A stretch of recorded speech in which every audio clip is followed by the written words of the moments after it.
I got video editing. You're good.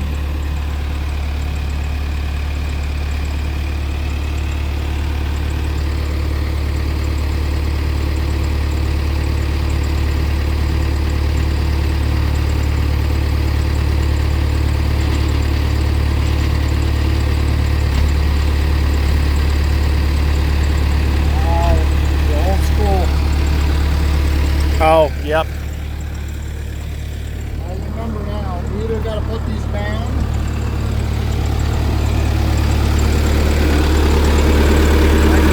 For temporary, I just take these. Yeah. For demonstration purposes only. Otherwise, the iron won't come out.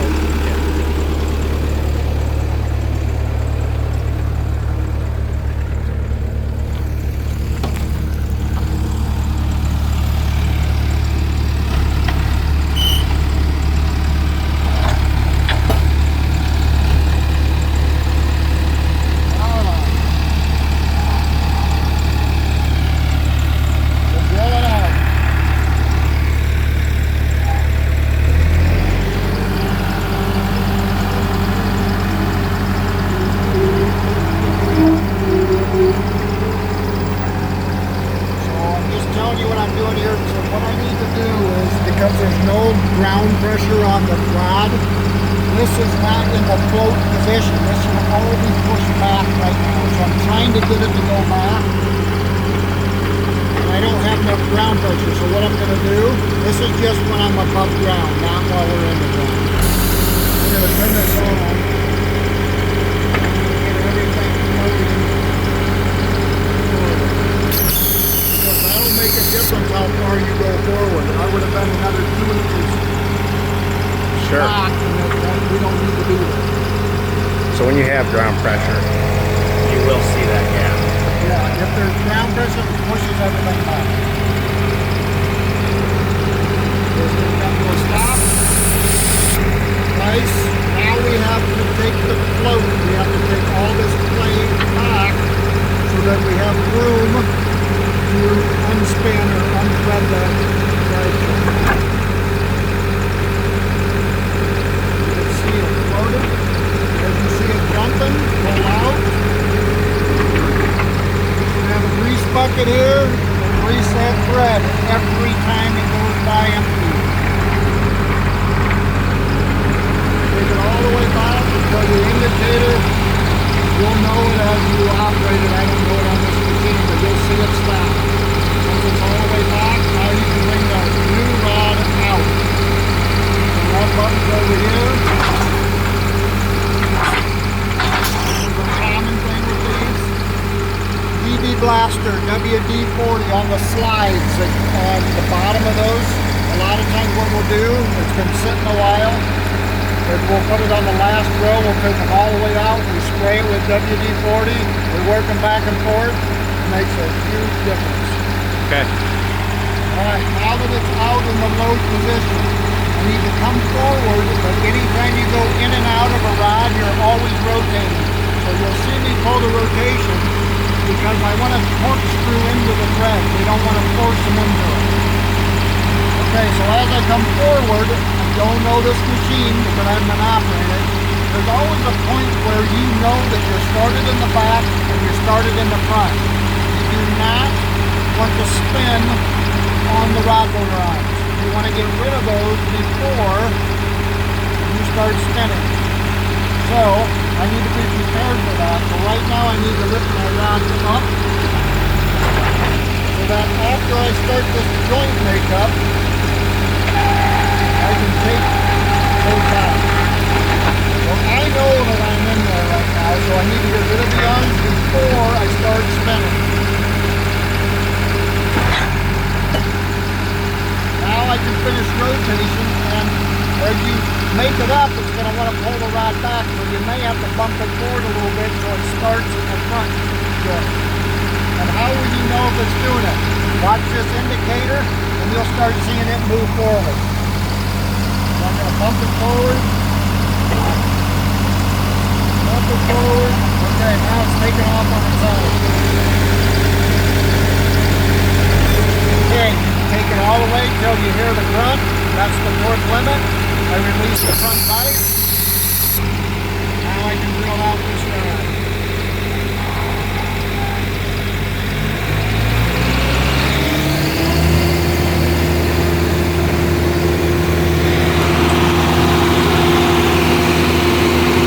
Again, we're not in the float. If we were in the ground, they would be pushing this all the way back here. So I'm going to clamp it just for Test purposes only. To simulate ground pressure.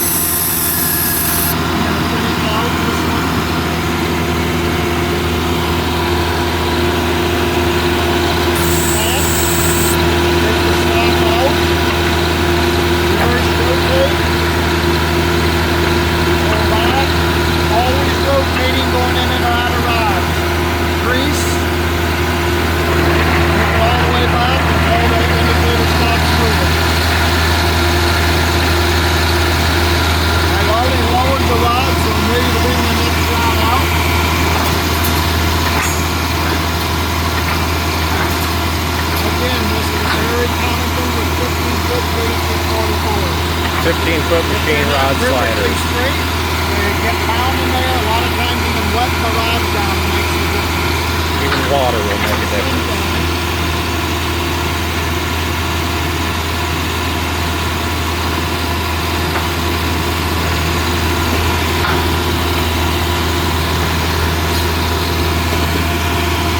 Alright, the rod's out. I always rotate. I'm watching my indicator. This is what I would suggest. Most of these, I'll try and mark it on this one. Here's your indicator. Most of them about right in the middle of the marks is where you know you're started on the back and the front. Let's see if that's true in this situation.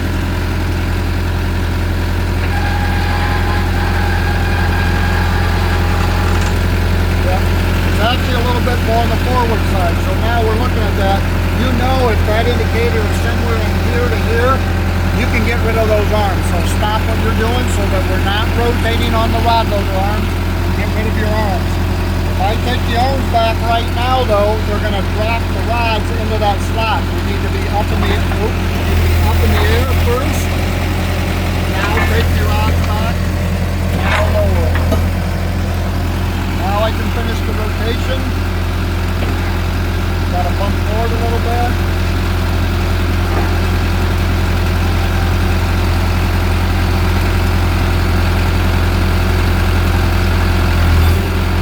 Torque up. Release my vise. I can drill this one out. Alright, now we're going to pull back. Again, I don't know this one, so I'm gonna have to verify where we're at. This is going to be your indicator mark. So I'm going to take that white line, I believe, but we'll verify here. I'm going to put that point right on the white line.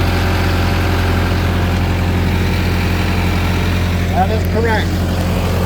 That joint should be right in the middle of this.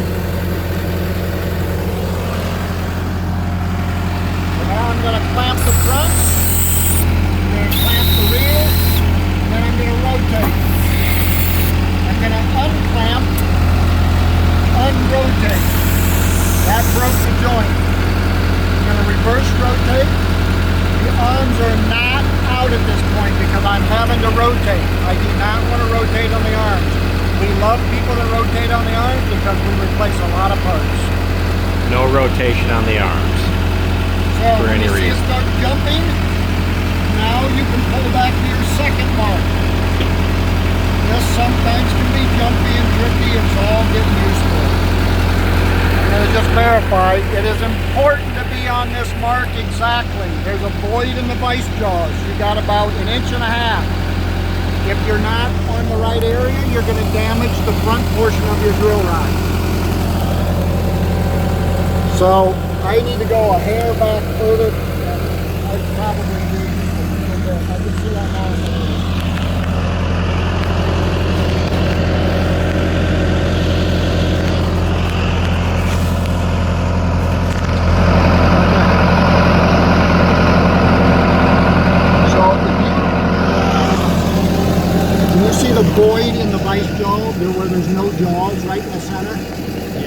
that's where you want to be, where this part is, because then it doesn't damage it. Got it. All right? Alright, now before you clamp on the rear one, after you remove your second mark, you want to bring your arms out. The reason that is, if you have a bent rod, imagine that's the bent rod. This is automatically going to center it to the center of that jaw. It's going to bring it back in. So I need to lift up.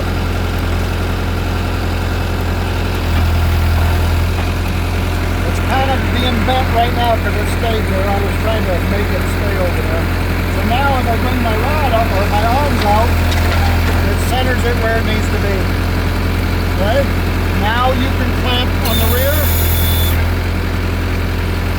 I lower the rod lift because then I'm ready to take the arms back once I break this next joint. So I'll lower that down. I can now break the rear joint. You're going to hear a snap. Once you see it jumping, you know you're out of the threads. Keep your rotation going. Pull out. Release the rear vise.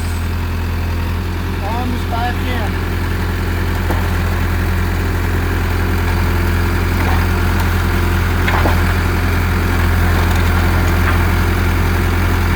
Once you're all the way in, lift up. Now I'm ready to bring the next rod back. Once I pull it back. So I'm going to come back down to get the next rod. Do not force the threads into the next rod. You always...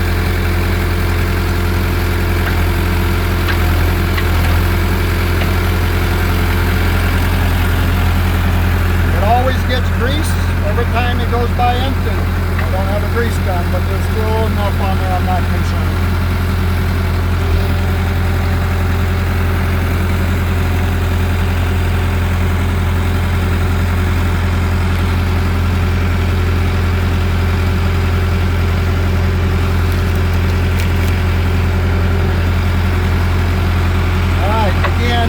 Start rotation before you get to the thread, so you're corkscrewing in. Once you start seeing the slack push back here, you can stop your thrust. You got a void for it to make up. Once you hear it grunt, you've made it up to torque, release your front vise, pull back your next rod.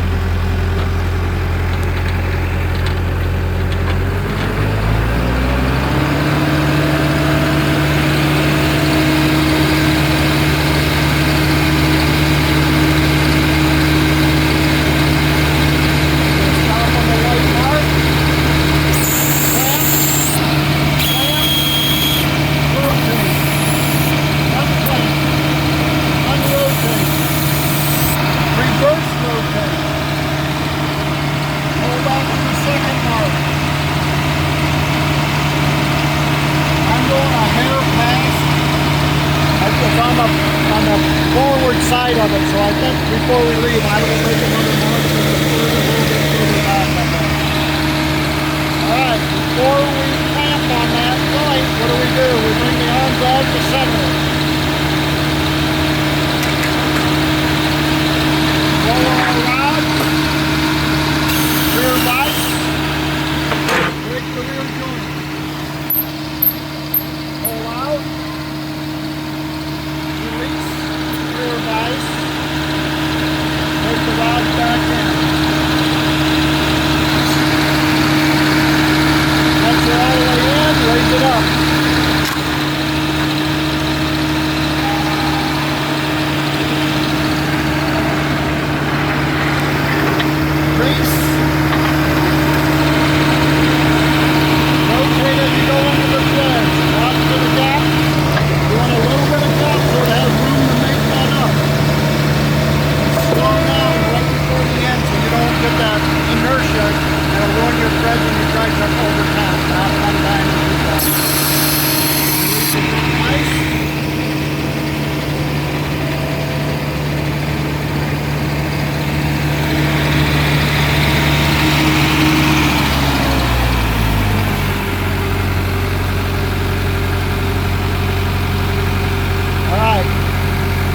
give this as information. Right now I have the rods up in the air. When you're done with your bore, always transport it with those bands. The reason being, it will blow the cylinders out. All that weight bouncing down the road blows the cylinders out. So remember that. All in a day, directional boring. Dave, you're the man. Thank you. We need to, I need to come over here and, actually I need to bring those arms in for transport, but I don't, I'm gonna prove this. I think they only need to be activated to come away from the operator. They should always go in. Okay. As long as I am on this switch. Okay. I have to be on that switch in order for the rod loader arms to go out towards the operator. Okay. Makes sense. Yeah, it doesn't want you to crash into them.